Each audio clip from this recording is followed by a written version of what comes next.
টাকা দেন।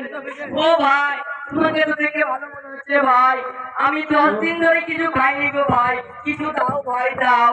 এই নাও ভাই তোমার টাকা নাও। ভাই তোমার এ হাল হলো কি করে? আর বললো না গো ভাই, আমার 20টা ছেলে 5টা মেয়ে, তাদেরকে আমি শিক্ষায় শিক্ষিত করেছি, কিন্তু তারা আমাকে ঘর থেকে বের করে দিয়েছে ভাই। আমার টুম পাড়াই ছিল, ওই টুম পাড়ারই লোকজন আগে আমাকে ছেড়ে চলে গেছে।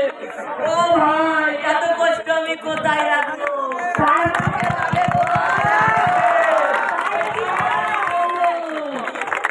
নাকি ভাই? এখনকার যুগে ভাই সবই এরকম। আমার ছেলেও তাই ভাই, আমার ছেলে বাড়ি থেকে বের করে দিয়েছে, আমি এখন অত খালি খাই। ভাইরে, শিক্ষিত সমাজ শুধু উচ্চ শিক্ষিত হলে হবে না, মনের মধ্যে মানবতা রাখতে হবে। সেই পিতা তার ছোট ছেলেকে খেয়ে না খেয়ে নিজের সমস্ত সম্পত্তি বিক্রি করে পড়াশোনা করিয়েছে, সেই পুত্র বিয়ে করে তার বাবাকে ভুলে গেছে, তাকে আবর্জনা মনে করছে, তাকে ঘর থেকে বের করে দিচ্ছে।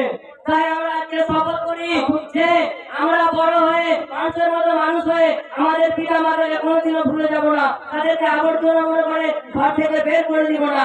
আমরা সবসময় সুখে দুঃখে আমাদের পিতা মাতার সঙ্গেই থাকবো, ইনশাআল্লাহ।